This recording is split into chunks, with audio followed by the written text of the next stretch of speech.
Mari kita berdoa sekali lagi sebelum kita masuk dalam acara firman. Bapa di surga, terima kasih bahwa dalam kebaktian ini kami kembali mendapatkan kesempatan dan kebebasan untuk membaca, mendengar, mempelajari, merenungkan sebagian firman Tuhan. Khususnya kami tetap membahas ayat-ayat yang membuktikan bahwa Yesus adalah Allah. Dan kami mohon supaya Engkau hadir dan memimpin, mengarahkan, memberkati acara ini. Dan sekalipun khotbah ini boleh dikatakan tergolong khotbah yang sukar, biarlah Engkau memimpin hamba-Mu untuk bisa memudahkan serendah-rendahnya dan memberikan kata-kata, memberikan pengurapan, memberikan apapun yang dibutuhkan, supaya firman bisa sampaikan dengan sebaik-baiknya. Dan juga untuk kami semua dalam mendengar, berikan kami keterbukaan, berikan kami konsentrasi, berikan kami terang yang secukupnya, supaya kami bisa mengerti. Dan setelah kami mengerti, biarlah itu bisa menguatkan iman kami bahwa Yesus betul-betul adalah Allah dalam arti kata yang setinggi-tingginya, setara dengan Bapa dan Roh Kudus. Dan biarlah hidup kami juga bisa disesuaikan dengan kepercayaan itu. Dan kami betul-betul memperlakukan Yesus sebagai Allah, memuliakan Dia, menyembah Dia, melayani Dia, mentaati Dia, dan sebagainya. Lagi-lagi kami sadar setan pasti akan bekerja. Tolong kuatkan kami Tuhan menghadapi godaan serangannya dalam panjang acara firman, supaya apapun yang mereka lakukan, firman tetap bisa disampaikan dan diterima dengan sebaik-baiknya untuk kemuliaan nama Tuhan. Terima kasih Bapa, dalam nama Yesus kami berdoa. Amin.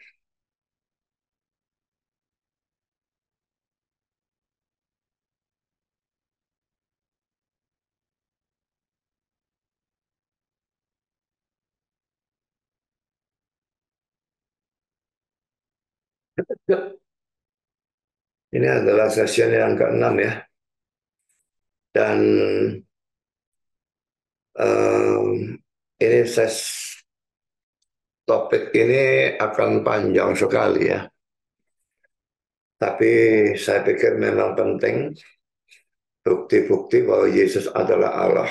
Karena ini bisa dipakai untuk berargumentasi melawan banyak kelompok, mau Unitarian, mau Islam, mau Saksi Yehova, mau Mormon, mau apapun, pokoknya sekte-sekte yang tidak mempercayai bahwa Yesus adalah Allah. Maka ini jelas bisa digunakan untuk berargumentasi. Memang di sini saya berargumentasi melawan Saksi Yehova, tetapi dari semua sekte saya kira argumentasi dia yang paling kuat dan paling sukar dipatahkan, dan karena itu saya memilih punya dia. Saudara, kita hari ini akan membahas Filipi pasal 2 ayat 5b sampai dengan ayat 7. Ayat 5 ini saya ikutkan, sebetulnya yang saya bahas cuma 6 dan 7, tapi kalau tidak ada ini, maka kita tidak tahu konteksnya ini bicara tentang apa ya, atau tentang siapa. Jadi kita baca ayat 5b bagian akhir sampai dengan ayat 7 dari Filipi pasal 2. Kristus Yesus yang walaupun dalam rupa Allah tidak menganggap kesetaraan dengan Allah itu sebagai milik yang harus dipertahankan, melainkan telah mengosongkan dirinya sendiri dan mengambil rupa seorang hamba dan menjadi sama dengan manusia.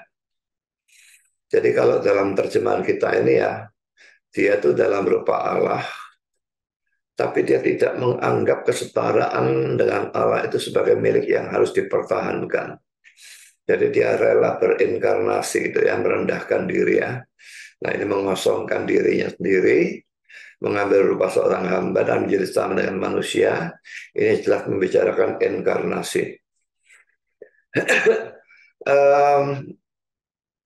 Poin 1 saudara, Pertama-tama kita menyoroti kata-kata walaupun dalam rupa Allah. Kata-kata walaupun dalam rupa Allah dalam ayat 6a itu oleh King James diterjemahkan being in the form of God. Berada dalam bentuk Allah. Sekarang pertama-tama kita soroti juga kata being itu ya. Kata being atau berada itu dalam bahasa Yunani adalah huparchon. Dan ini ada dalam bentuk present participle. Present yang saya tekankan. Dan ini aneh dan kontras sekali dengan penggunaan bentuk-bentuk aorist. Aorist itu bentuk lampau ya. Kalau bahasa Inggris menggunakan past tense. Kalau dalam bahasa Yunani digunakan aorist tense. Pada kata-kata setelahnya, jadi kata-kata setelahnya semuanya aorist, tapi kenapa kata yang satu itu dalam bentuk present participle? Nah, saya berikan contoh-contoh ya. Kata menganggap itu HG1, kata mengosongkan itu ekenosen, kata mengambil itu labun, dan kata menjadi itu genomenos. Nah, bentuk present dari kata huparchon itu menunjuk pada continuance of being. Keberadaan yang terus-menerus. Walter Martin mengatakan bahwa kata huparchon itu berarti remaining or not ceasing to be. Tetap atau tidak berhenti ada. Dan William Buckley mengatakan bahwa kata huparchon itu menggambarkan seseorang sebagaimana adanya secara hakiki dan hal itu tidak bisa berubah. Dalam bahasa Inggris dia mengatakan it describes that which a man is in his very essence and which cannot be changed. Ya. Karena itu saudara, kalau dikatakan bahwa Yesus itu being in the form of God, maka itu berarti bahwa Yesus adalah Allah dan ia tetap adalah Allah dan ini tidak bisa berubah. Ingat ya, waktu dia menjadi manusia, Allahnya sama sekali tidak berubah. Dia ketambahan hakikat manusia, ya, bukan Allahnya yang berubah. Jadi jangan pikirkan seperti nasi jadi bubur, nasinya hilang tinggal buburnya. Tidak demikian. Waktu Allah menjadi manusia, bukan lalu Allahnya hilang tinggal manusianya, tidak seperti itu. Tapi dia ketambahan. Allahnya tetap. Jadi saudara, itu cocok dengan kata-kata ini. Dia adalah Allah dan dia tetap adalah Allah. Dan itu tidak bisa berubah. Sekarang poin B. Kata form atau bentuk. Dalam bahasa Yunani ada dua kata yang bisa diterjemahkan bentuk atau rupa. Yaitu morphe dan schema. Ini kata-kata William Hendrickson. Apakah dua kata ini, morphe dan schema, mempunyai arti yang sama? Kadang-kadang dalam literatur Yunani, seperti yang ditunjukkan oleh leksikon yang baik manapun, keduanya bisa mempunyai arti penampilan lahiriah, wujud, bentuk. Dalam konteks-konteks tertentu, kedua kata itu bisa dibolak-balik. Maksudnya interchangeable ya. Tetapi pada saat-saat lain, ada perbedaan arti yang jelas. Konteks dalam setiap peristiwa harus menentukan apakah mau dianggap sebagai interchangeable, artinya bisa dibolak-balik, atau ada perbedaan arti. Ya. Sekarang dalam Filipi 2 ayat 6 ini, William Hendrickson menganggap bahwa kata morphe itu berbeda dengan schema. Jadi bukannya interchangeable di sini. Mengapa? Mari kita melihat terjemahan dari RSV di bawah ini. Filipi 2 ayat 6-8a versi RSV ya. Who, though he was in the form of God, did not count equality with God a thing to be grasped, but emptied himself, taking the form of a servant, being born in the likeness of man, and being found in human form, dan terusnya ya. Saya terjemahkan yang sekalipun ia berada dalam bentuk atau morphe Allah, dalam bentuk Allah ya. Ini bentuk kata morphe yang digunakan. Tidak menganggap kesetaraan dengan Allah sebagai sesuatu untuk dipegang erat-erat. Tapi telah mengosongkan dirinya sendiri, mengambil bentuk ini morfe lagi, dari seorang pelayan atau hamba, dilahirkan dalam keserupaan dari manusia, dan didapati dalam bentuk, kali ini pakai kata skema, bentuk manusia. Ya, jadi ada tiga kali kata bentuk atau form itu muncul dalam terjemahan arsip form ya, form, bahkan bentuk, bentuk, bentuk. Tapi dua yang pertama menggunakan kata morfe, dan satu yang terakhir menggunakan kata skema. Ya, jadi perhatikan kata-kata yang saya garis bawah itu. Tiga kali kata form atau bentuk itu muncul, dua kali menggunakan kata skema, dan itu untuk Yesus sebagai Allah dan Yesus sebagai hamba. Itu menggunakan morfe. Sedangkan untuk kata yang ketiga digunakan kata yang skema, dan itu untuk Yesus sebagai manusia. William Erickson menganggap adanya perubahan dari morfe ke skema di dalam teks itu menunjukkan bahwa di sini memang ada perbedaan arti antara kedua kata itu. Memang ya kalau tidak ada perbedaan arti, lalu kenapa kok tahu-tahu morfe yang ketiga tahu-tahu berubah jadi skema? Di sini pasti memang ada perubahan arti ya, perbedaan arti. Nah, memang saudara sebagai manusia Yesus tidak terus sama. Ia bertumbuh makin besar, makin tua dalam usia, sehingga tentu berubah dalam wajah atau bentuk badan. Dia bisa menjadi kurus, misalnya pada saat berpuasa, dan kembali lagi menjadi normal setelah berpuasa, dan sebagainya. Karena itu di sini digunakan skema. Memang orang puasa 40 hari 40 malam tanpa makan sama sekali, tapi minum, itu memungkinkan ya, itu bukan mujizat ya. Jadi bisa menurunkan berat badan 25 kilo, dan jelas menjadi sangat kurus kalau sudah puasa 40 hari 40 malam. Tapi pada waktu dia makan kembali normal lagi, maka dia menjadi normal lagi. Kita tidak membayangkan Yesusnya jadi gemuk ya. Saya tidak percaya dia gemuknya seperti saya, apalagi seperti Isra begitu ya. Karena dia sebagai manusia yang suci, dia pasti punya penguasaan diri dalam hal makan dan sebagainya, sehingga saya tidak percaya bahwa dia itu jadi gemuk. Dan saat itu jalan terus kemana-mana jalan, ya boleh dikatakan olahraga terus-terusan boleh dikatakan. Jadi dia tidak gemuk, tetapi pasti normal. Tapi saudara, sekarang kalau tadi sudah kita soroti sebagai manusia ini ya, sekarang kita soroti sebagai Allah. Tapi sebagai Allah dia tidak berubah. Dan karena itu digunakan morfe. Juga sebagai hamba, dia tidak berubah. Dia boleh menjadi dewasa, tua, kurus, gemuk. Ya gemuk ini maksudnya normal ya, dan sebagainya. Tapi dia tetap adalah hamba. Dan karena itu di sini juga digunakan kata Yunani morfe itu. Ini komentar dari William Barclay. Kalau urusan bahasa Yunani biasanya William Barclay bagus ya. Ada dua kata Yunani untuk bentuk morfe dan skema.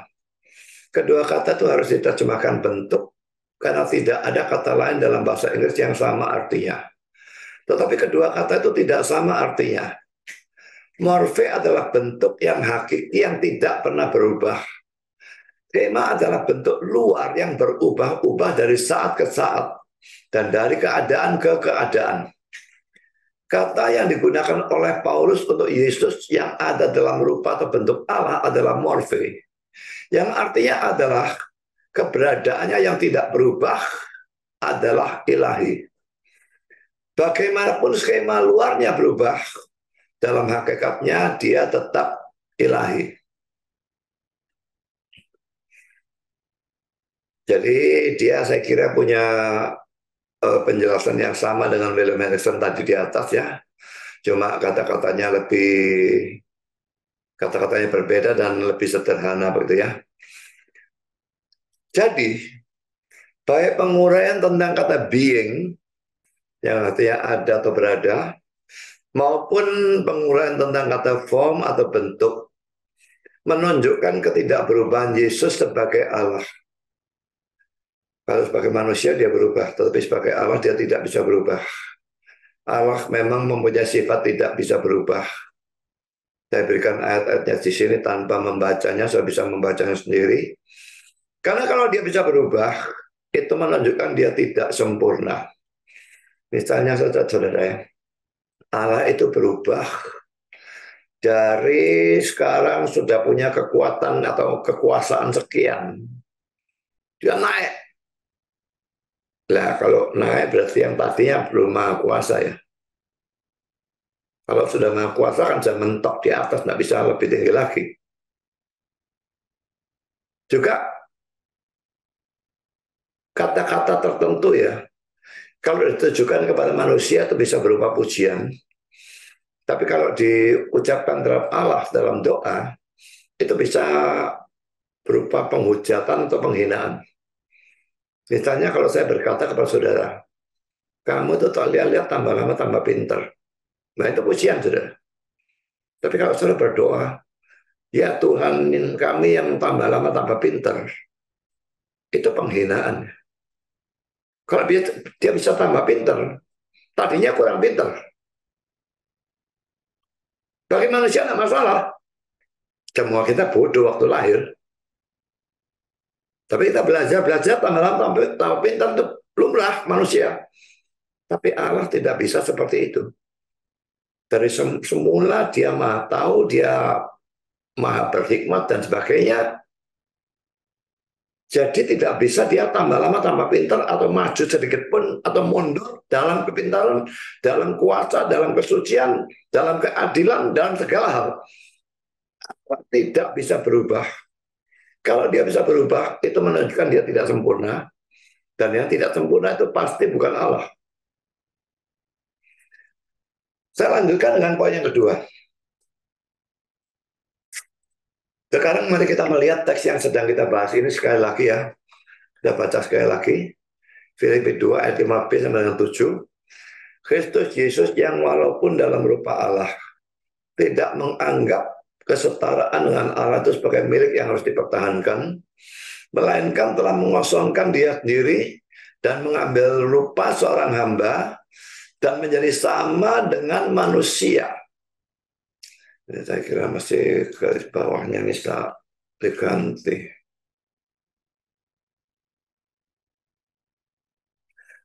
Ini tidak perlu ya. Saudara, kalau kata-kata dalam ayat 7 mengatakan mengambil rupa seorang hamba dan menjadi sama dengan manusia. Kalau itu diartikan bahwa Yesus betul-betul menjadi manusia, maka konsekuensinya kata-kata dalam ayat 6 yang mengatakan bahwa Yesus ada dalam rupa Allah, haruslah diartikan bahwa Yesus betul-betul adalah Allah. Saya kira ini memang benar ya.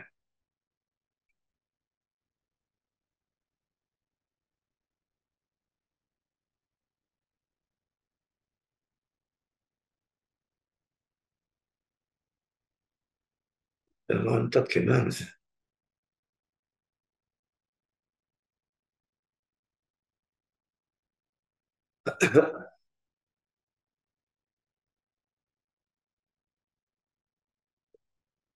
Saya lanjutkan.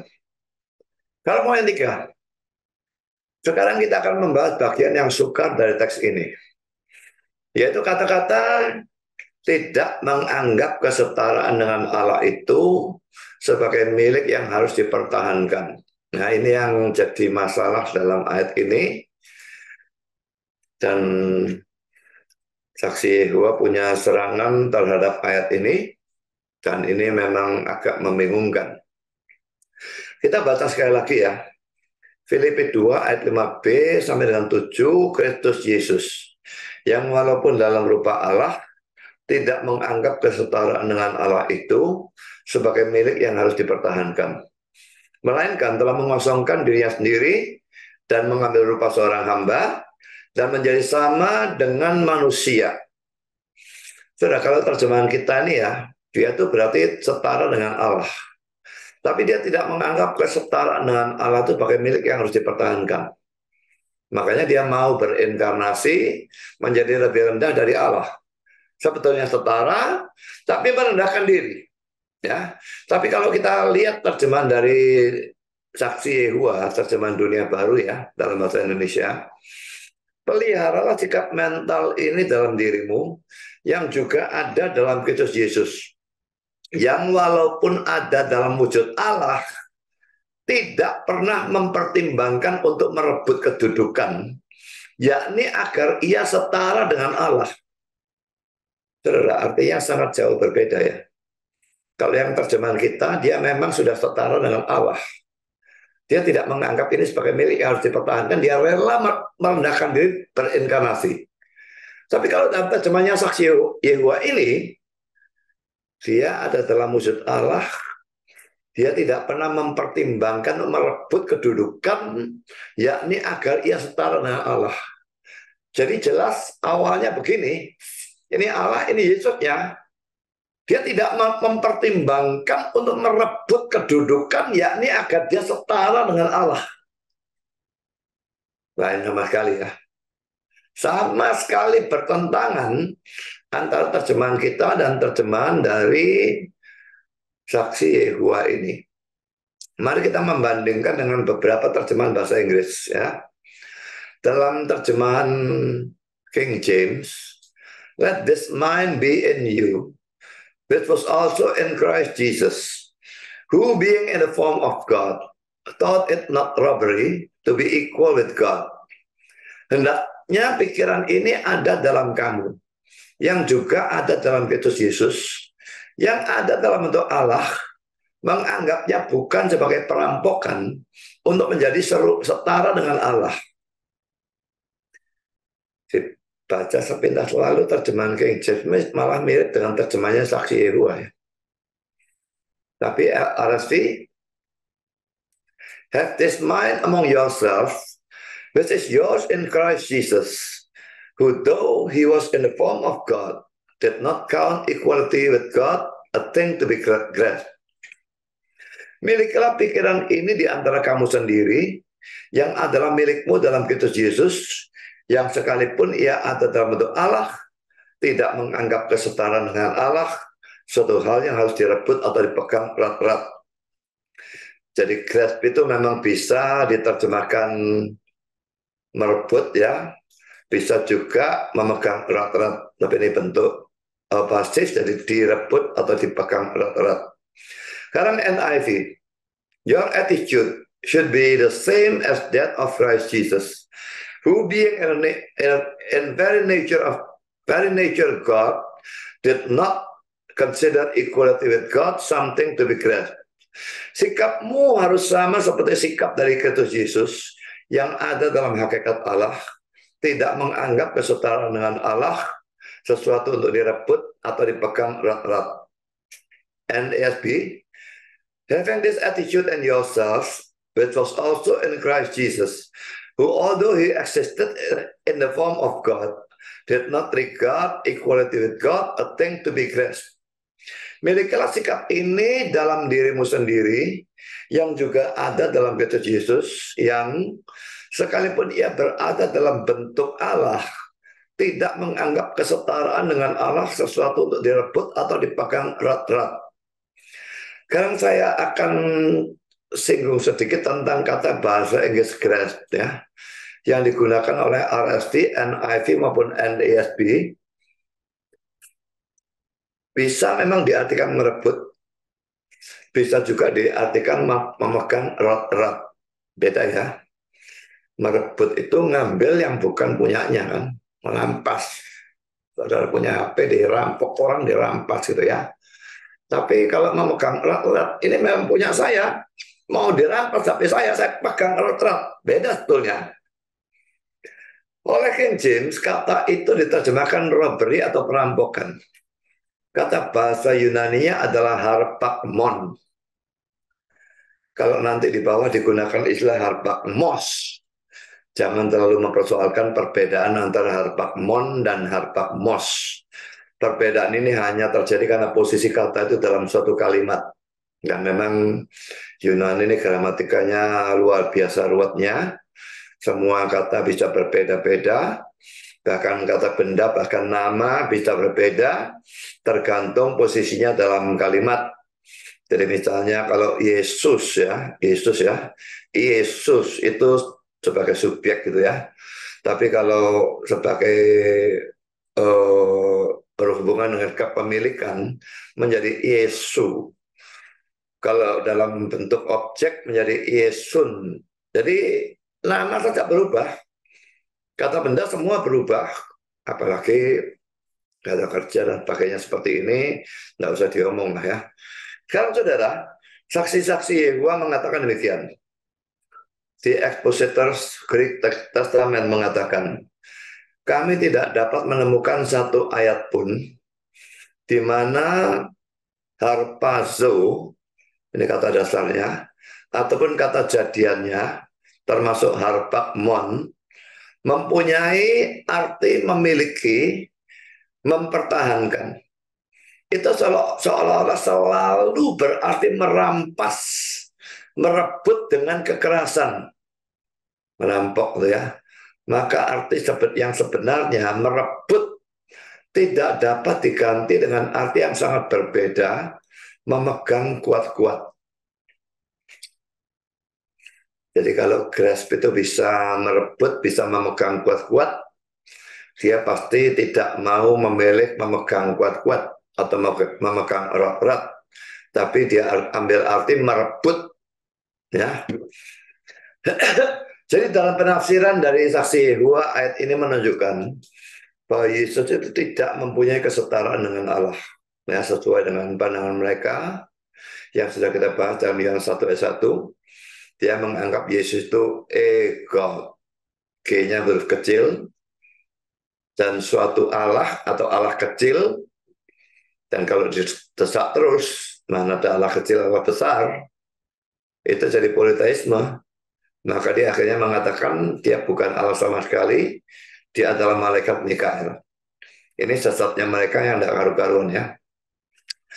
Jadi dalam penafsiran mereka, Yesus tidak mempunyai kesetaraan dengan Allah. Dia Allah kecil, ini Allah besar. Tetapi dia tidak memikirkan untuk menjadi setara dengan Allah atau merebut kesetaraan itu. Saksi-saksi Yehova lalu mengatakan demikian, pemikiran mana yang cocok dengan ikatan kalimatnya? Ayat kelima menasihati orang-orang Kristen agar meniru Kristus dalam hal yang dibahas di sini. Dapatkah mereka dianjurkan untuk menganggap kesetaraan dengan Allah itu sebagai milik yang harus dipertahankan? Bahwa mereka berhak untuk setara dengan Allah? Ini omongan gila ya. Tentu saja tidak. Namun mereka dapat meniru dia yang tidak berpikir untuk merebut kedudukan, yakni agar ia setara dengan Allah. Ini terjemahan dari New World Translation, Alkitabnya Saksi Yehova yang bahasa Inggris, yang asli dalam bahasa Inggris memang, bandingan Kejadian 3 ayat 5. Terjemahan sedemikian juga selaras dengan Yesus sendiri yang berkata, Bapa lebih besar daripada aku. Yang 14 ayat 28. Bapa lebih besar dari aku itu Yesusnya ditinjau sebagai manusia, saudara ya. Jadi laki-laki ini tafsiran ngawur semua, tidak karu-karuan. Saudara, ini tanggapan saya. Pertama, poin A, ini omongan atau serangan bodoh yang sangat tidak masuk akal dari orang-orang yang memang berusaha membutakan diri mereka sendiri. Memang banyak, saudara ya, membutakan diri sendiri itu luar biasa banyak.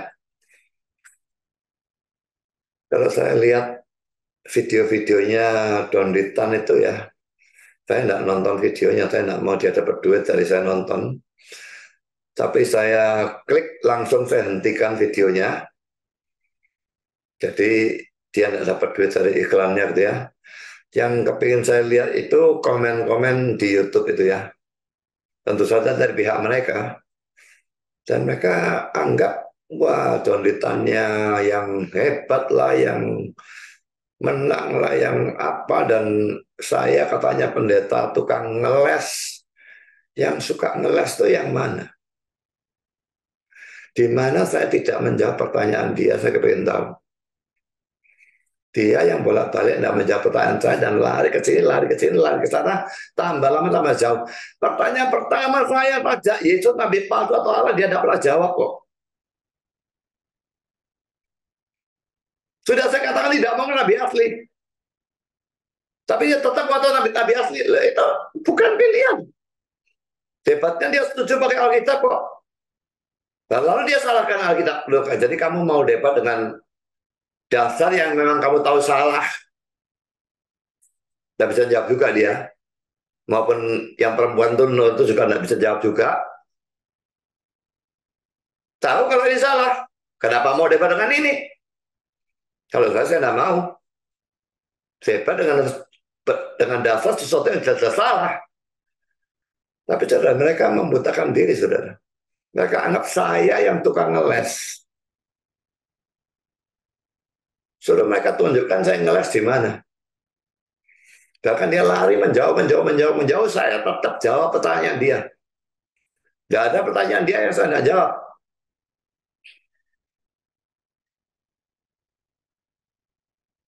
Jadi orang-orang yang membutakan diri ini banyak. Ya, sangat banyak. Dan saksi Yehova yang termasuk sekte ini sudah jelas juga seperti itu ya. Mengapa saya katakan kata-kata ini adalah serangan bodoh yang tidak masuk akal dari orang-orang yang berusaha membutakan diri mereka sendiri? Karena saudara, sudah tentu yang harus diteladani dari Yesus itu bukan keilahiannya, itu kita tidak mungkin meniru kan. Tapi kerelaannya untuk merendahkan diri menjadi manusia dan bahkan taat sampai mati demi umat manusia, itu yang harus kita tiru. Memang menebus dosa kita juga tidak bisa lakukan. Tapi rela untuk merendahkan diri menjadi manusia demi manusia yang lain, ini sesuatu yang harus kita tiru. Tapi jelas kita bukan disuruh meneladani keilahiannya, itu kegilaan. Bagaimana kita meniru keilahiannya, kita bukan Allah kok. Poin B, kita juga bisa menyerang saksi Yehova dengan cara yang sama gilanya. Jadi kalau kegilaan tadi mau kita balas dan kegilaan yang sama, Filipi 2 ayat 5 dan 6 terjemahan dunia baru ya. Alkitabnya saksi Yehova.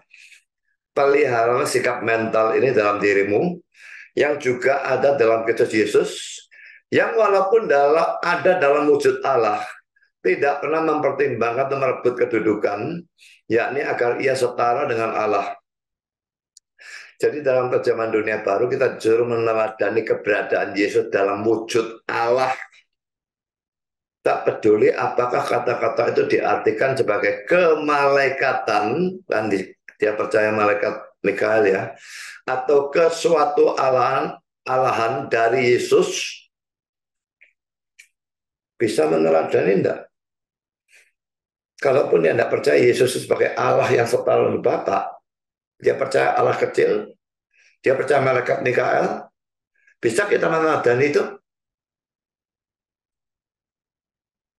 Sama enggak bisanya tuh. Jadi kalau kita jawab dengan argumentasi yang sama gilanya, dia juga kebingungan pasti.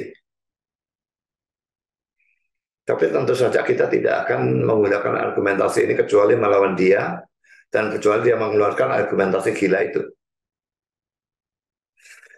Kalau poin C, saudara, sudah barang tentu terjemahan dari Filipi 2 ayat 6b itu tidak akan cocok dengan Yohanes 14 ayat 28 yang mengatakan Bapa lebih besar daripada aku.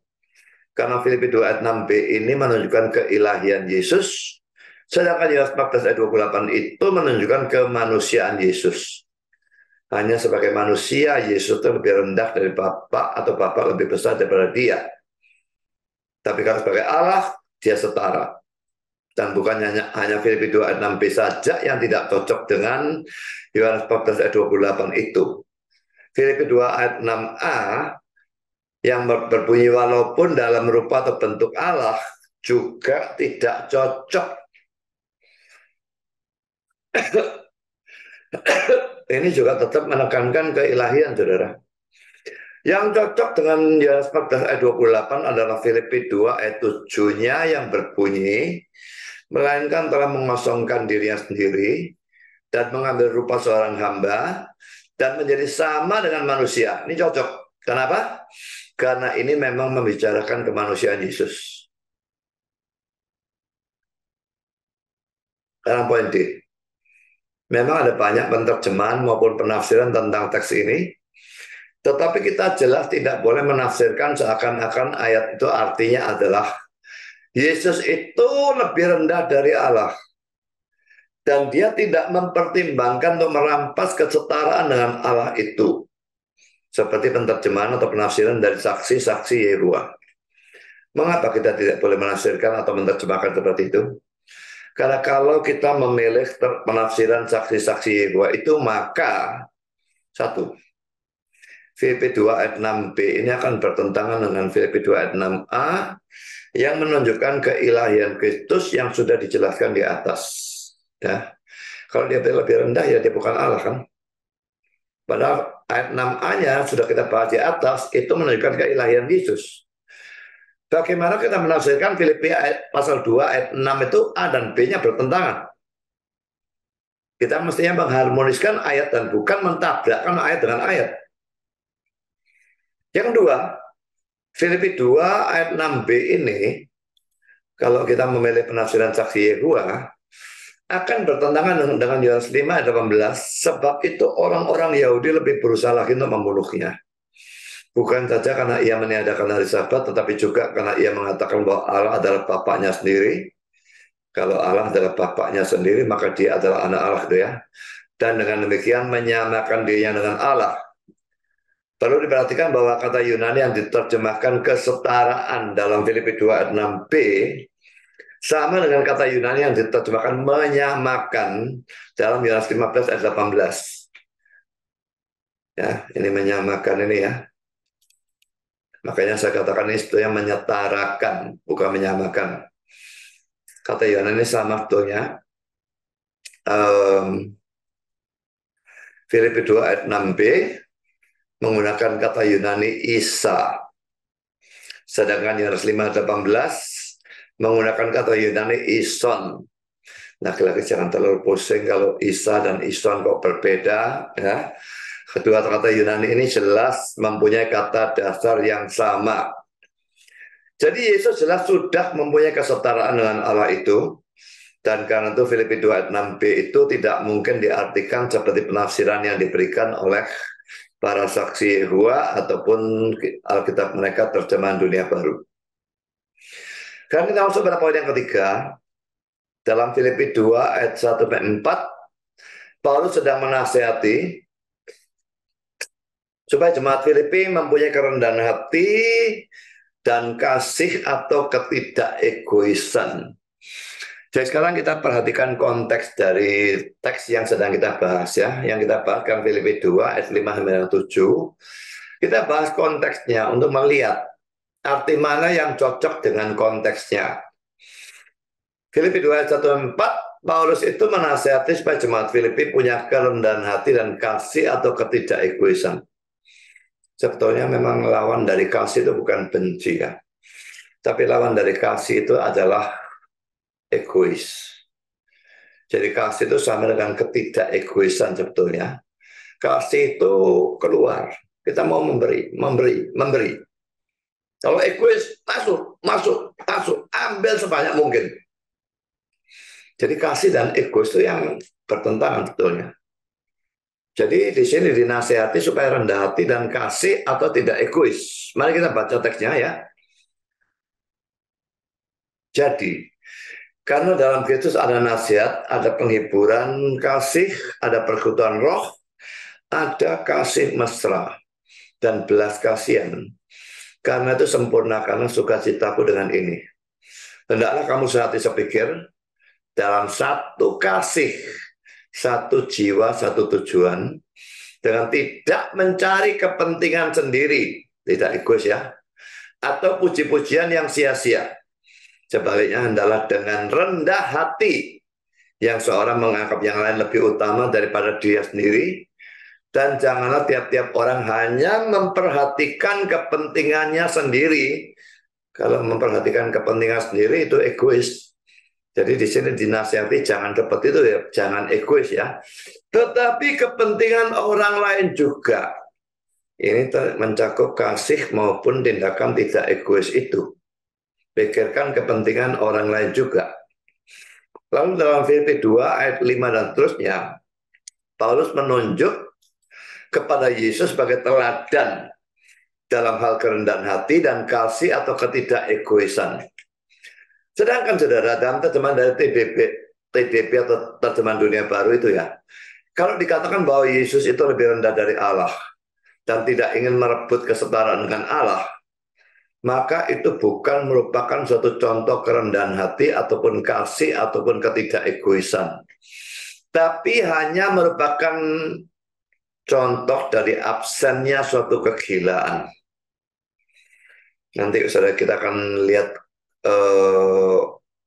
kutipan dari pulpit commentary pada poin E di bawah ya. Bukan Allah tidak ingin merebut kesetaraan dengan Allah. Ya. Bukan Allah tidak ingin memaksakan dia menjadi Allah. Itu bukan rendah hati, saudara. Itu bukannya kasih, itu bukannya tidak egois, hanya tidak gila.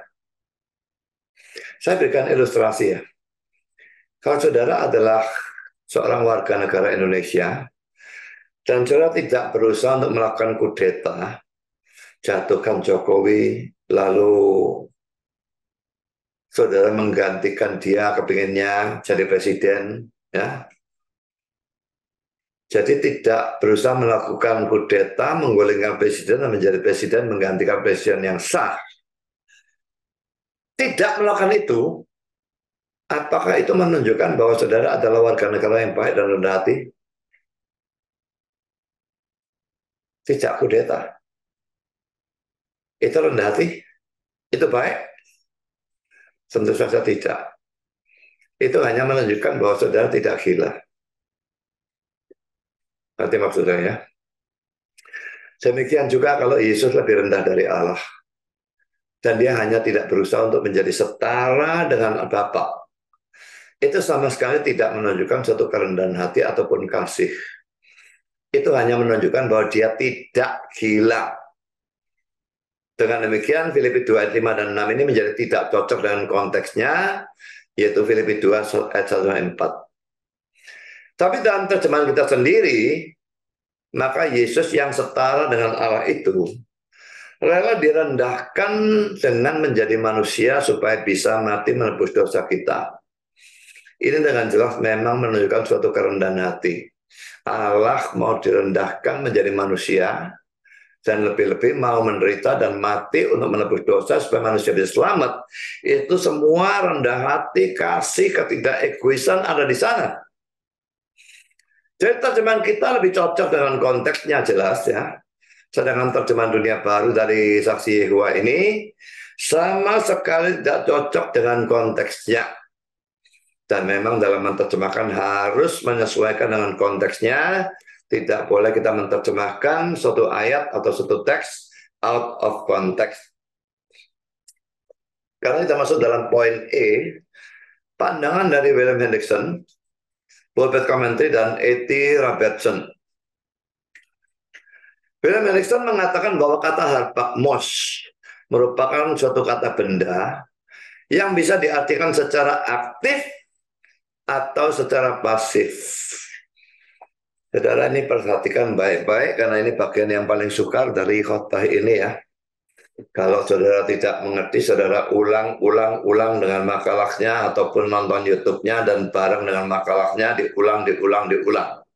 Ya, jadi harpagmos menurut William Hendrickson merupakan satu kata benda dan itu bisa diartikan secara aktif ataupun secara pasif. Kalau diartikan secara aktif, maka itu menjadi an act atau suatu tindakan perampokan atau perebutan kekuasaan begitu ya. Itu kalau aktif. Kalau diartikan secara pasif, maka itu menjadi a thing, suatu hal, suatu rampasan, harta, kekayaan untuk dipegang erat-erat. Arti aktif diambil oleh King James yang menerjemahkannya robbery atau perampokan, Tetapi Hendrickson berpendapat ini tidak sesuai dengan konteks yang mendahului ayat ini, yang menekankan supaya kita menjadi rendah hati dan tidak berpegang pada hak kita, tapi lebih memikirkan kepentingan orang lain. Jadi, William Hendrickson memilih arti pasif. Nah, sekarang William Hendrickson menambahkan bahwa ada orang yang mengatakan bahwa kata harpagmos, karena berakhiran dengan mos, pasti adalah kata benda yang mempunyai arti aktif. Kata yang mempunyai arti pasif biasanya bukan berakhiran mos, tetapi berakhiran ma. Ya, bukan berakhiran mos. Tetapi Hendrickson mengatakan bahwa terhadap peraturan tersebut ada perkecualiannya. Dan ia memberikan banyak contoh dari kitab suci tentang perkecualian tersebut, yaitu perlu diketahui ya, dia memang betul-betul menguasai bahasa Yunani, dan Hendrickson ini ahli bahasa. Saya tidak tahu berapa belas bahasa yang dia bisa bicara secara aktif dan betul-betul menguasai. Jadi orang termasuk ahli bahasa ya. Karena ini dia berikan beberapa contoh ya, berakhiran mos, tapi tetap artinya arti pasif ya. Episitismos, Lukas 9 ayat 10, berarti food atau makanan. Ini jelas arti pasif. Lalu kata terismos dalam Lukas 10 ayat 2 berarti harvest atau crop, panen atau tuaian. Ini arti pasif lagi. Lalu kata himatismos dalam Yohanes 19 ayat 24 berarti vestment atau jubah. Lalu kata hupogramos dalam 1 Petrus 2:21 berarti example atau teladan. Lalu kata fragmos dalam Lukas 14 ayat 23 berarti hedge atau fence atau artinya pagar. Dan lalu kata krematismos dalam Roma 14 ayat 4 berarti oracle atau firman Allah. Kata psalmos ya dalam 1 Korintus 14 ayat 26 berarti psalm. Kalau di dalam Yunani dibaca PS ya, psalmos. Tapi kalau dalam bahasa Inggris P-nya ini tidak dibaca ya, psalm ya, mazmur ya. Semua kata berakhiran mos ini diartikan a thing atau suatu hal. Arti pasif yang digunakan semua kata di atas ini. Bukan an act atau suatu tindakan dalam arti aktif. Hendrickson juga mengatakan bahwa kata harpagmos juga digunakan dalam tafsiran dari Eusebius tentang Injil Lukas dan diartikan dalam arti pasif, yaitu rampasan. Kalau diartikan dalam arti aktif, merampok atau merampas. Tapi dalam arti pasif artinya rampasan. Selanjutnya saudara, kalau kata harpagmos ini diartikan dalam arti pasif, maka Hendrickson mengatakan bahwa itu memungkinkan dua arti lagi. Yaitu, pertama, itu adalah sesuatu yang sudah dimiliki dan dipertahankan. Kedua, itu adalah sesuatu yang belum dimiliki, sesuatu yang belum dimiliki dan diusahakan atau dicari dengan sungguh-sungguh. Laki-laki dalam konteksnya, yang dalam hal ini konteksnya yang harus menentukan arti yang mana yang harus diambil. Arti yang kedua, jelas bertentangan dengan kata-kata walaupun dalam rupa atau bentuk Allah dalam Filipi 2 ayat 6a, yang menunjukkan bahwa Yesus sudah adalah Allah. Ini sudah dibahas di atas tadi ya. Jadi jelas bahwa kita harus mengambil arti yang pertama. Dan ini menjadi cocok dengan terjemahan kitab suci bahasa Indonesia. Nah, memang selalu dalam menerjemahkan konteks itu sangat-sangat penting ya. Karena ini kata-kata dari William Hendrickson saya berikan, tetapi tidak saya berikan terjemahannya. Karena sudah saya berikan intisarinya di atas ya. Contoh-contoh yang dia berikan ini tadi sudah saya berikan semua ya.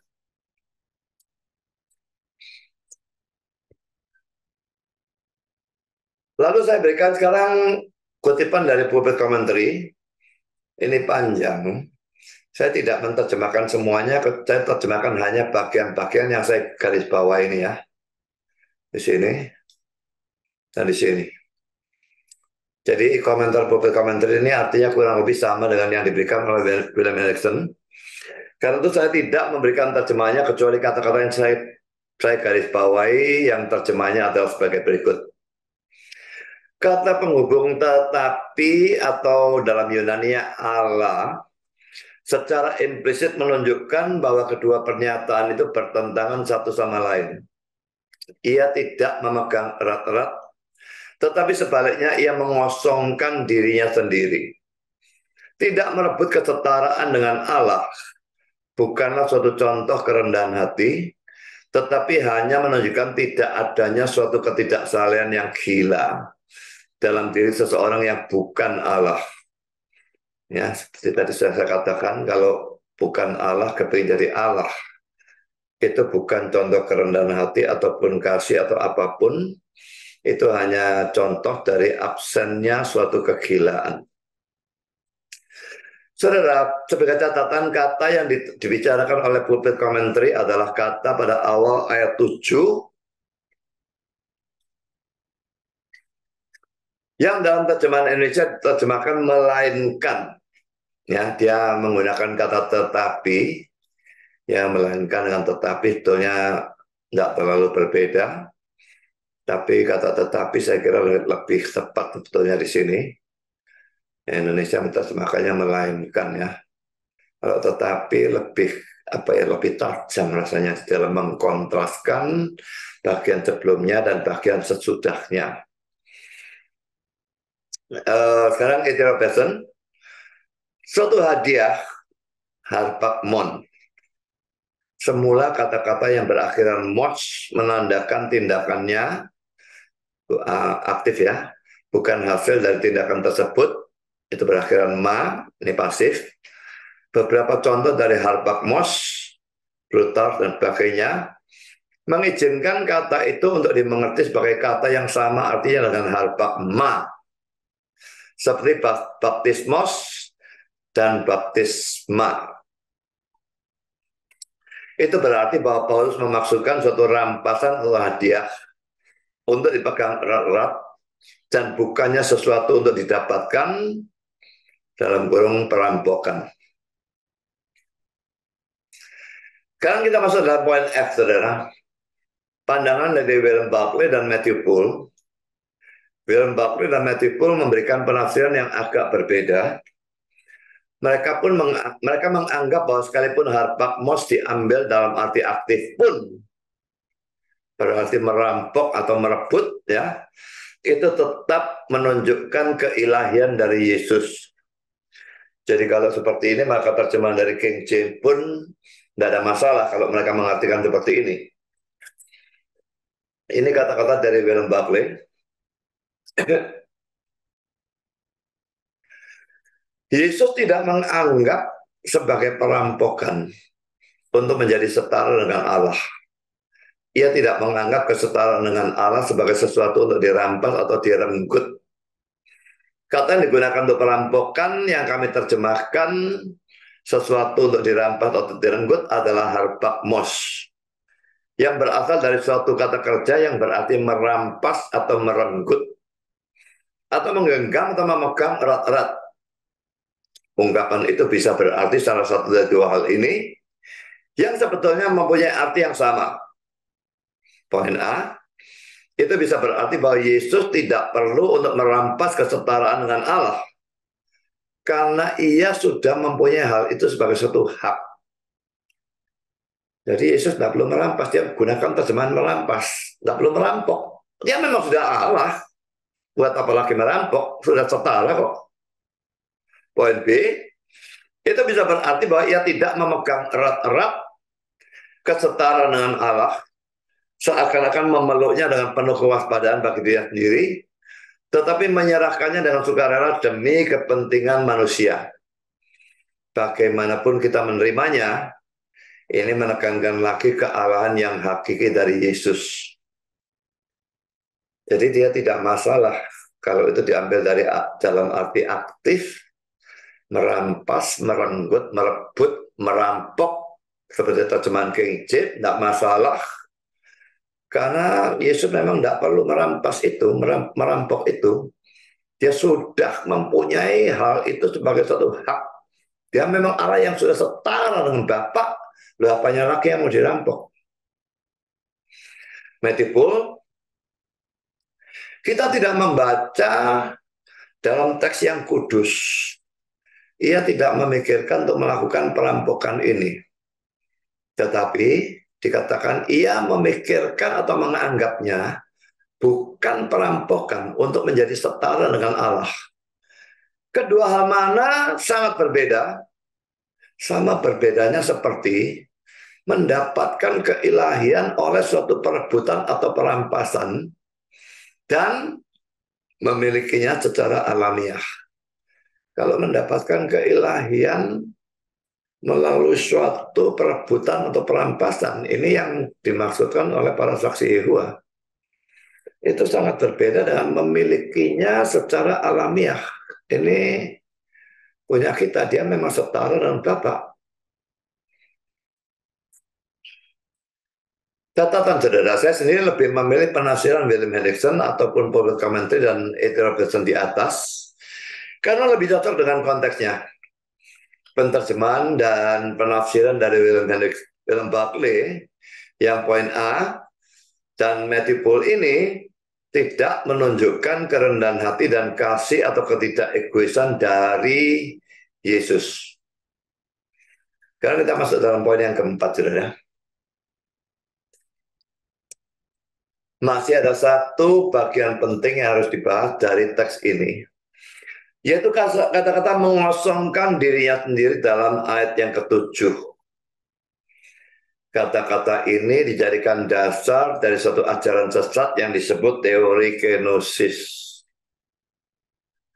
Saya pernah mengajarkan ini pada waktu membahas Filipi, dan Umar atau Valen ini yang lebat dengan saya kemarin itu, nggak tahu dia panggil pengkhotbah siapa, lalu nyerang ajaran saya, membuat saya pikir orang ini goblok yang sok pinter, yang dia panggil itu, dan sama sekali nggak ngerti apapun tentang kata ini, ya. Teori kenosis ini atau kata kenosis ini ya berasal dari kata Yunani yang diterjemahkan mengosongkan diri itu, yaitu ekenosen. Berarti kan ya ada kemiripan ya, ekenosen, tapi karena ini bentuk aorist maka ada e-nya di depannya. Kenosis dan ekenosen itu ada kemiripannya ya. Teori sesat ini banyak diterima orang, hati-hati ya. Karena kalau kita sekarang ini sudah mendekati Natal, hati-hati kalau orang mengkhotbahkan Filipi 2 ini dan lalu membahas teori kenosis dan membahas kata-kata mengosongkan diri. Teori ini teori sesat yang dianut oleh banyak orang. Teori sesat ini mengatakan bahwa anak Allah mengesampingkan atau membuang atau sebagian atau seluruh sifat-sifat ilahinya supaya dia bisa menjadi manusia yang terbatas. Saudara, ini kegilaan. Mengesampingkan atau membuang sebagian atau seluruh. Membuang satu sifat saja membuat dia berhenti jadi Allah. Apakah Allah bisa berhenti jadi Allah? Jangan bilang Allah Maha Kuasa maka dia Maha Bisa. Tentu dia bisa berhenti jadi Allah. Salah. Allah tidak bisa berhenti jadi Allah. Allah tidak bisa berubah menjadi non-Allah.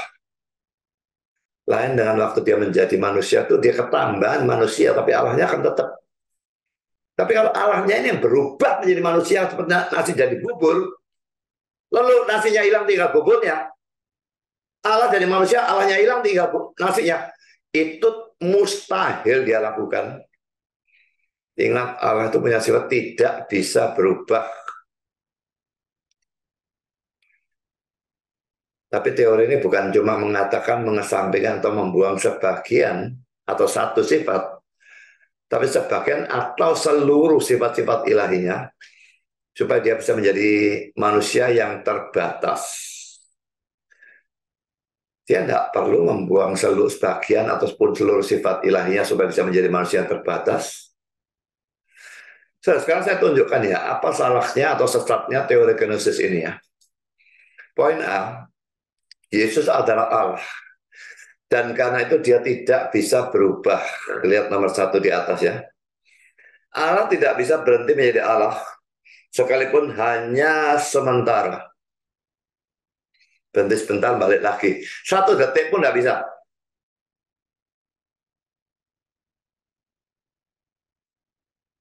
Poin B, kalau teori kenosis itu benar, maka pada saat Yesus menjadi manusia, dia membuang, mengesampingkan sebagian atau seluruh sifat ilahinya, berarti dia berhenti jadi Allah.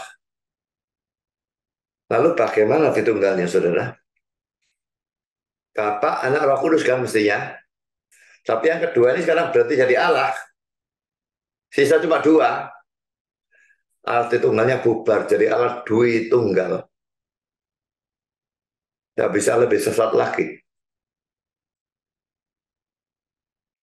Sekarang poin C, kalau teori kenosis itu benar, maka Yesus bukanlah sungguh-sungguh Allah dan sungguh-sungguh manusia. Dia hanya manusia biasa tanpa keilahian. Dan kalau ini benar, maka penebusannya tidak bisa mempunyai nilai yang tidak terbatas. Kita memang mempercayai penebusan terbatas ya. Ini metode atonement. Tapi maksudnya kan manusianya yang disebut itu terbatas. Bukan universal atonement, dia menebus seluruh manusia tanpa kecuali. Itu yang kita percayai. Tapi ini lain, saudara. Nilainya yang tak terbatas. Kalau dia cuma manusia biasa, suci bagaimanapun, paling-paling 1 nebus 1, itu pun tidak bisa. Hanya kalau dia Allah dan manusia, maka nilai penebusannya itu tidak terbatas. Dia nilainya tuh cukup untuk menebus 10 dunia sekalipun. Itu kata-kata dosen saya. Tapi tujuan atau rencananya bukan menebus semua, tapi menebus hanya orang-orang pilihan. Nah, itu penebusan terbatas. Jadi jangan kacaukan ya.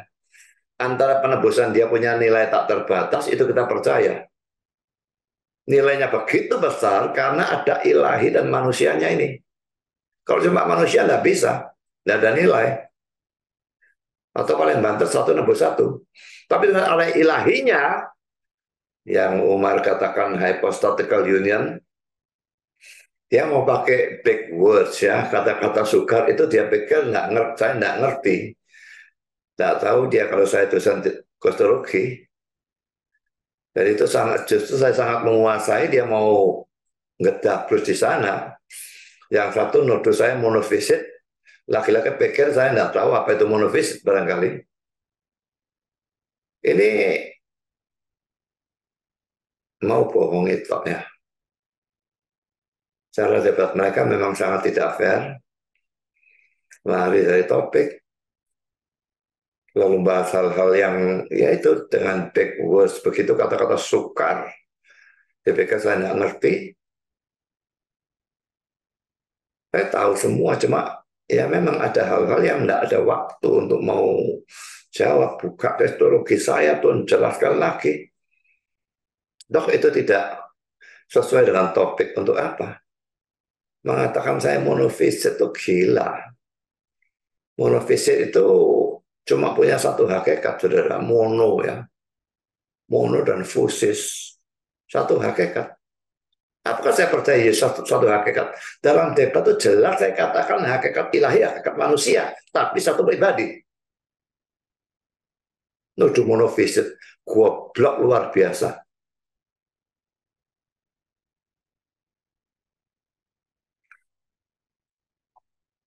Jadi saudara, bedakan ya.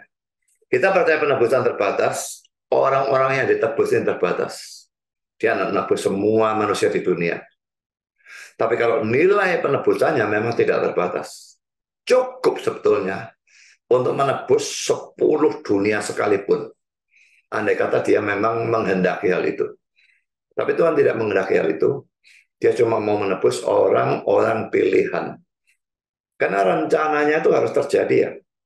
Dia punya rencana dan itu predestinasi. Ada elect, ada reprobate. Dan dia mau kalau memang dia elect itu harus selamat. Dan reprobate harus binasa. Lo mau jadi apa yang mau harus binasa ditebus? Kalau ditebus ya reprobate selamat juga.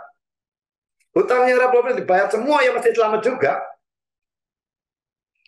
Maka tidak mungkin saudara dia melakukan universal atonement. Penebusan universal. Dia harus melakukan limited atonement, penebusan terbatas, dan itu yang kita percayai. Jadi dia hanya menebus orang-orang pilihan. Nah, sekarang tapi kita dalam memberitakan Injil, kita tidak tahu yang mana yang pilihan, yang mana yang bukan pilihan. Yang mana yang elect, yang mana yang reprobate. Makanya dalam memberitakan Injil, kita mesti memberitakan pada semua seadanya orang. Itu juga menyebabkan saya mau debat dengan Islam. Saya tahu, saya debat dengan mereka tuh mereka dapat duit banyak sekali loh. Yang nonton ratusan ribu orang. Dan dia pecah-pecah. Ini laki-laki, banyak laki yang nonton, banyak laki yang nonton. Jumlahnya berapa, dia dapat duit berapa dari YouTube, saya nggak tahu. Tapi saya tidak gubris. Yang penting bagi saya memberitakan Injil kepada mereka. Itu tugas saya. Loh, mereka kelihatannya seperti reprobate. Menentang Kristus. Tapi Paulus dulu juga begitu kan. Lebih parah bahkan. Menganiaya, menyiksa, membunuh, memenjarakan, memaksa orang-orang Kristen menyangkal iman. Tapi ternyata dia elek. Jadi kita tidak bisa melihat dari luarnya ini elek, reprobate. Tidak bisa. Karena memberitakan Injil semua seadanya orang yang memungkinkan kita injili, kita harus injili.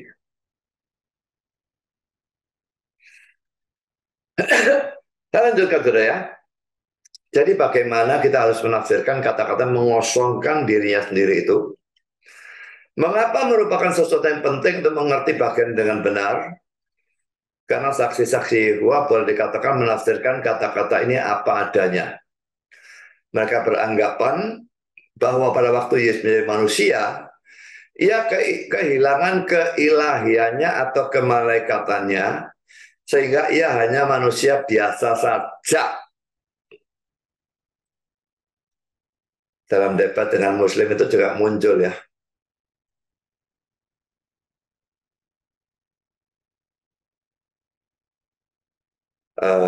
Si Donditan mengatakan, loh, kalau gitu Yesus itu juga maha tahu dan maha buta begitu ya.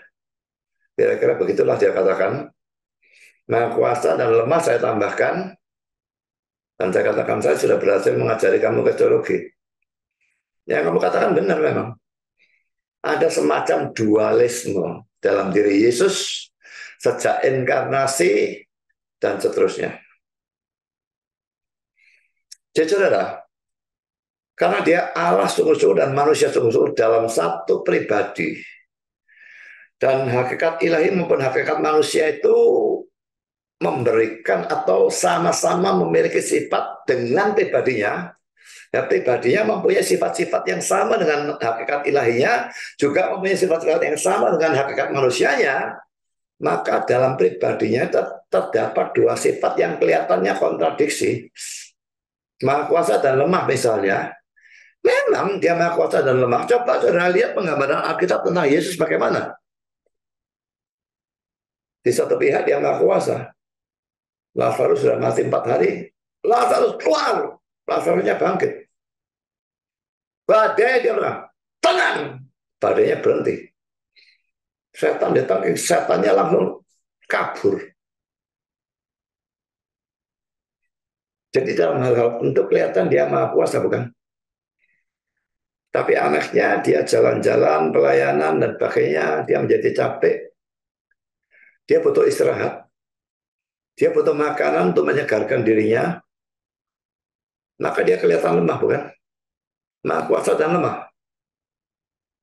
Cocok dengan apa yang Alkitab gambarkan. Tentang maha tahu dan tidak maha tahu. Matius 24 ayat 36, dia tidak tahu hari Tuhan. Itu pikiran manusia. Tapi sangat sering, saudara, orang gerundal dalam hati, dia tahu apa isi hati orang itu. Mengapa kamu berkata dalam hatimu begini? Nggak tahu dia.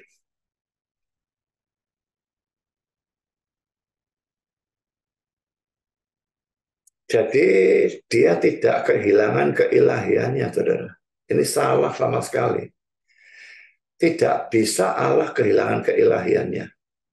Dia ketambahan manusia sehingga ada dua hakikat ilahi dan manusia. Dan hakikat manusia mendapat kepribadian dari pribadi ilahinya. Pribadinya cuma satu, hakikatnya ada dua. Keunikan seperti itu tidak ada dalam diri siapapun yang lain. Dan itu memang tergolong hal-hal yang melampaui akal. Ini orang-orang Islam yang debat dengan saya tidak tetap ngotot melampaui akal, yaitu tidak masuk akal. Melampaui akal lain dengan tidak masuk akal, saudara. Kalau saya katakan Yesus itu 1x dan 2x, itu tidak masuk akal dan itu bertentangan dengan akal. Pada saat yang sama dia 1x dan 2x. Tapi kalau saya katakan dia 1x dan 2y, apanya yang bertentangan? Kalau saya katakan dia satu pribadi dan dua pribadi pada saat yang sama, itu tidak masuk akal dan bertentangan dengan akal. Saya katakan dia satu hakikat dan dua hakikat pada saat yang sama, sami mawon, itu tidak masuk akal dan bertentangan dengan akal, tidak logis. Tapi saya tidak pernah ngajar demikian. Saya katakan dia satu pribadi dengan dua hakikat, satu X, dua Y. Tunjukkan saya tidak masuk akalnya di mana. Tunjukkan saya bertentangan dengan akalnya di mana. Ya kecuali akalnya goblok. Makanya saya katakan itu bukannya tidak masuk akal, tapi melampaui akal. Kristologi sama seperti Tritunggal, saudara ya. Cuma kalau Tritunggal satu hakikat dan tiga pribadi. Kalau kristologi satu pribadi dengan dua hakikat. Dan karena dua-dua membicarakan Allah, dua-dua melampaui akal.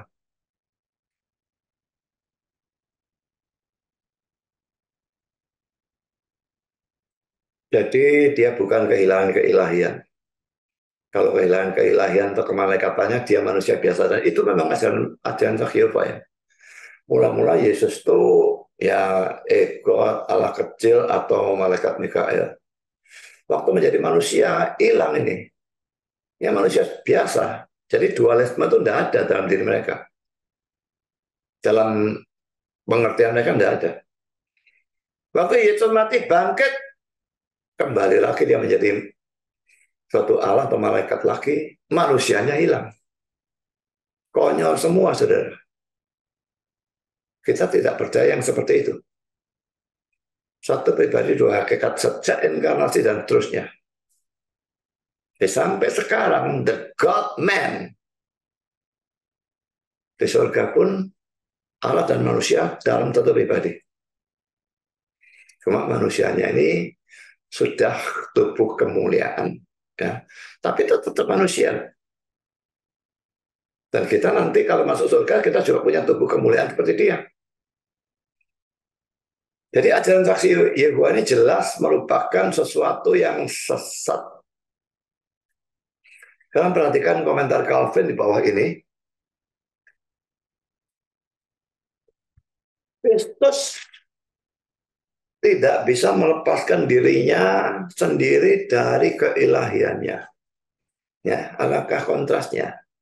Kalau mereka bilang keilahian atau kemalaikatan dibuang. Calvin justru berkata sebaliknya, Kristus tidak bisa melepaskan dirinya dari keilahiannya.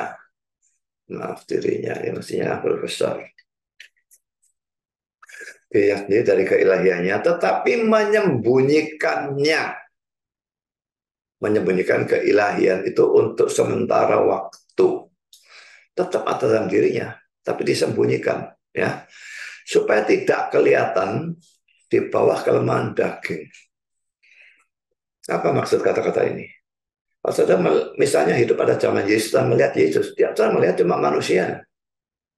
Keilahian memenuhi alam semesta, tapi tidak kelihatan kan? Dan dia tidak keluarkan keilahiannya itu, tidak tunjukkan. Jadi, ia mengesampingkan kemuliaannya dalam pandangan manusia.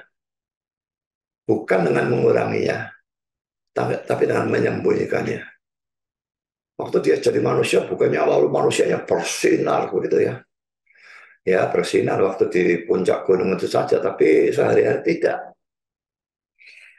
Jadi pada waktu anak Allah itu menjadi manusia, dia tetap adalah Allah. Dan keilahiannya tidak berkurang sedikit pun, tetapi hanya tidak ditampilkan, tidak ditonjolkan. Karena Herman Hoeksema mempunyai pandangan yang sama dengan Calvin, tapi dia menambahkan bahwa sekalipun pada saat inkarnasi itu kemuliaan Kristus disembunyikan, tapi kadang-kadang tetap bisa terlihat sekilas. Misalnya pada waktu dia melakukan mujizat. Mujizatnya luar biasa. Tidak ada orang lain melakukan seperti itu. Menunjukkan keilahiannya. Jadi waktu melakukan mujizat, gitu ya, keluar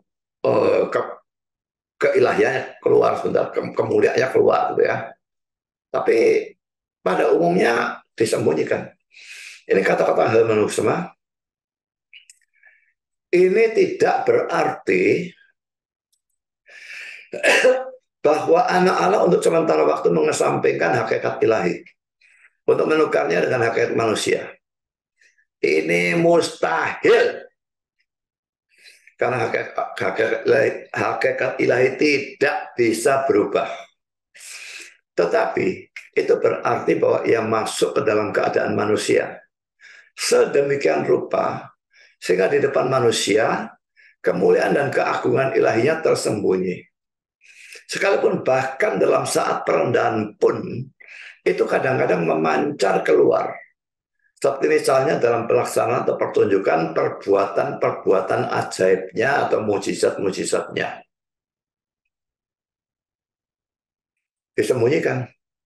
Cuma yang orang reform yang satu ini menambahkan apa yang Calvin katakan tadi, ditambahi kadang-kadang keilahiannya mancar ya pada waktu dia melakukan mujizat. Jadi itu pengosongan diri, saudara ya. Sekarang saya lanjutkan, kalau begitu dalam hal apa Yesus tidak menganggap kesetaraan dengan Allah itu sebagai milik yang harus dipertahankan, melainkan telah mengosongkan dia sendiri dan mengambil rupa seorang hamba dan menjadi sama dengan manusia. Dalam hal apa? Dalam arti ini. Poin A. Ia ketambahan hakikat manusia dalam dirinya. Ada seseorang yang berkata, Christ was lowered not by losing, but rather by taking. Kristus direndahkan bukan dengan kehilangan, tapi dengan mengambil. Saya berikan ilustrasi ya. Ada orang yang sangat kaya, rumahnya mewah, gemerlapan semua, hartanya banyak, mobil mewah, dan macam-macam. Kita bisa merendahkan orang kaya itu dengan dua cara. Kita bisa merendahkan dia dengan mengambil kekayaannya, merampok, bakar semua rumahnya, rampokin mobil-mobilnya, habis bledes. maka dia direndahkan. Tapi kita juga bisa merendahkan orang kaya tadi bukan dengan mengambil kekayaannya atau mengambil apapun, mobilnya atau apapun. Tapi dengan memakaikan atau menambahkan kepadanya pakaian yang buruk. Dia pakai pakaian bagus. Jas dari wool dan macam-macam, harganya ratusan juta. Tapi kita kasih jubah yang bolong-bolong, tembel-tembel, dan sebagainya. Orang akan lihat, wih, ini orang kaya pakai pakaian begini. Dia direndahkan. Bukan dengan kehilangan. Ketambahan barang buruk ini. Jadi orang itu direndahkan bukan dengan kehilangan apapun. Semua miliknya tetap punya dia. Tetapi sebaliknya dengan ketambahan sesuatu. Demikian juga dengan Kristus, saudara. Dia sebetulnya tidak kehilangan apapun. Tapi ketambahan hakikat manusia. Manusia memang bagus kalau dibandingkan dengan monyet atau binatang atau apapun. Tapi kalau dibandingkan dengan Allah, manusia itu sangat rendah dan hina. Dan manusia yang hina itulah yang ditambahkan kepada Kristus. Dan dengan cara itulah ia direndahkan. Jadi ingat baik-baik ya. Inkarnasi itu tidak berarti dia kehilangan apapun dari keilahiannya. Tetap utuh keilahiannya, sifat-sifatnya semua ada. Tapi sekarang dia ketambahan hakikat manusia. Kalau poin B, dia harus menyembunyikan keilahiannya sekalipun itu tetap ada padanya. Seandainya saudara adalah orang kaya, dan saudara harus pergi ke suatu perkumpulan orang kaya dengan naik sepeda pancal yang jelek. Dan dengan memakai pakaian yang penuh dengan tambalan. Lalu pada waktu semua orang di sana berbicara tentang kekayaan mereka. Dan mereka meremehkan saudara karena kemiskinan dalam tanda petik saudara. Saudara harus tetap menyembunyikan keadaan saudara yang sebenarnya. Apakah itu sesuatu hal yang mudah? Tidakkah untuk bisa melakukan itu dibutuhkan kerendahan hati yang luar biasa? Dan itulah yang Yesus lakukan. Dihina, dimaki-maki sebagai Beelzebul dan macam-macam sebagai gila. Bahkan akhirnya ditangkap seperti penjahat. Disalibkan di tengah dua orang seakan-akan dia penjahat yang terbesar dari tiga ini. Padahal dia punya keilahian. Dengan satu hembusan nafas, dia bunuh semua mereka dengan gampang. Butuh penguasaan diri bagi dia. Untuk tetap taat pada kehendak Bapaknya. Menyelesaikan tugasnya sampai mati.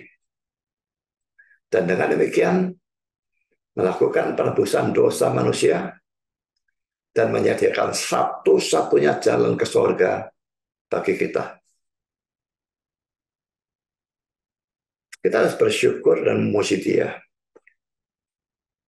atas kasihnya, kerendahan hatinya, penguasaan dirinya, ketidakegoisannya dan sebagainya.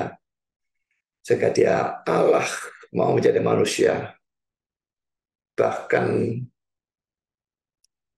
menderita, mati di kayu salib lakinya, kematian yang tak kutuk, supaya kita bisa diselamatkan.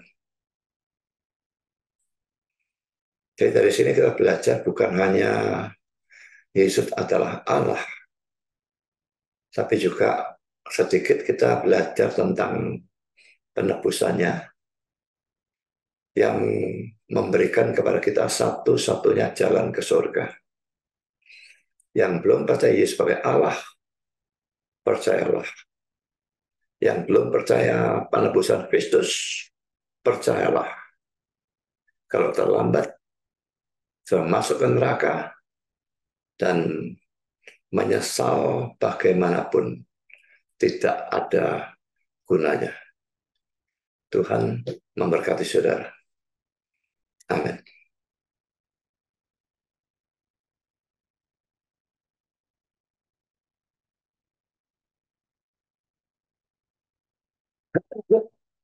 Mari kita berdoa sekali lagi. Bapa di surga, terima kasih bahwa kami sudah mendengar firman-Mu dan belajar sebagian lagi tentang bukti bahwa Yesus adalah Allah. Dan sekaligus kali ini kami belajar tentang penebusan terbatas, tentang penebusan yang Yesus lakukan yang membuat adanya satu-satunya jalan ke surga. Tuhan, tolong kami semua untuk percaya bukan hanya bahwa Dia adalah Allah, tapi yang menjadi manusia sehingga Dia adalah sungguh-sungguh Allah dan sungguh-sungguh manusia dalam satu pribadi, dan kerendahan hatinya, kekasihnya, ketidakegoisannya membuat Dia rela bukan hanya menjadi manusia, tapi direndahkan, dihina, dimaki-maki, diludahi, dicambuki hancur, disalib dan mengalami kematian terkutuk untuk menebus dosa-dosa kami yang adalah orang-orang pilihan, tanpa mana kami tidak bisa diselamatkan. Tolong Tuhan yang belum percaya untuk bisa percaya dan diselamatkan. Dan memberitakan berita ini kepada orang-orang lain, supaya lebih banyak lagi orang yang bisa percaya Kristus dan diselamatkan. Terima kasih Bapa. Dalam nama Yesus kami berdoa. Amin.